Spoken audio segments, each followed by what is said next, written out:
யாழ்ப்பாணம் பண்டத்தரப்பு பிரான்பெற்று பகுதியில் உள்ள ஆலயம் ஒன்றின் திருவிழாவில் பயன்படுத்தப்பட்ட கடுமையான ஒளியூட்டலை தொடர்ந்து ஆண்கள், பெண்கள் மற்றும் குழந்தைகள் உட்பட 235 பேர் கண் பாதிப்புகளுடனும் யாழ்ப்பாணம் போதனா வைத்தியசாலையில் அனுமதிக்கப்பட்டுள்ளமை பெரும் அதிர்ச்சியை ஏற்படுத்தியுள்ளது.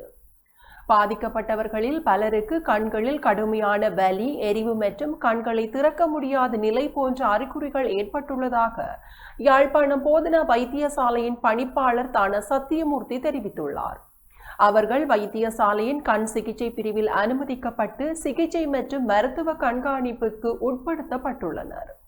குறித்த ஆலயத்தில் நேற்று முன்தினம் இரவு நடைபெற்ற திருவிழாவில் அதிக சக்தி வாய்ந்த ஒளியூட்டல் சாதனங்களும் வான வேடிக்கைகளும் பயன்படுத்தப்பட்டுள்ளன.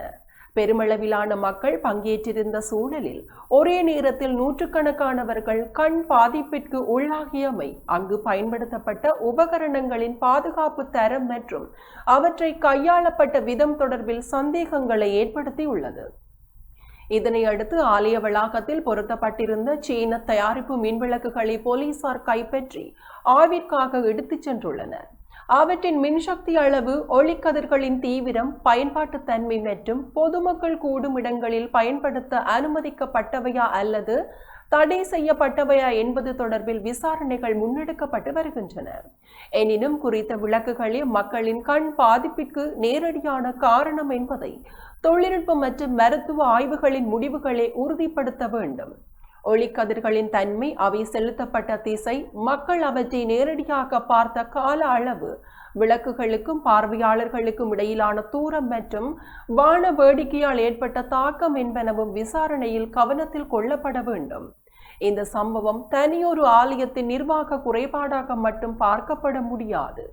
ஆலய திருவிழாக்கள், இசை நிகழ்ச்சிகள், விளையாட்டு விழாக்கள் மற்றும் ஏனைய பொது நிகழ்வுகளில் பயன்படுத்தப்படும் அதிக சக்தி வாய்ந்த ஒளியூட்டல் சாதனங்களுக்கு முறையான அனுமதி பெறப்படுகிறதா? அவை நிகழ்விற்கு முன்னர் பரிசோதிக்கப்படுகின்றனவா? தகுதி பெற்ற தொழில்நுட்ப நிபுணர்களால் இயக்கப்படுகின்றனவா என்ற கேள்விகளையும் இது எழுப்பியுள்ளது.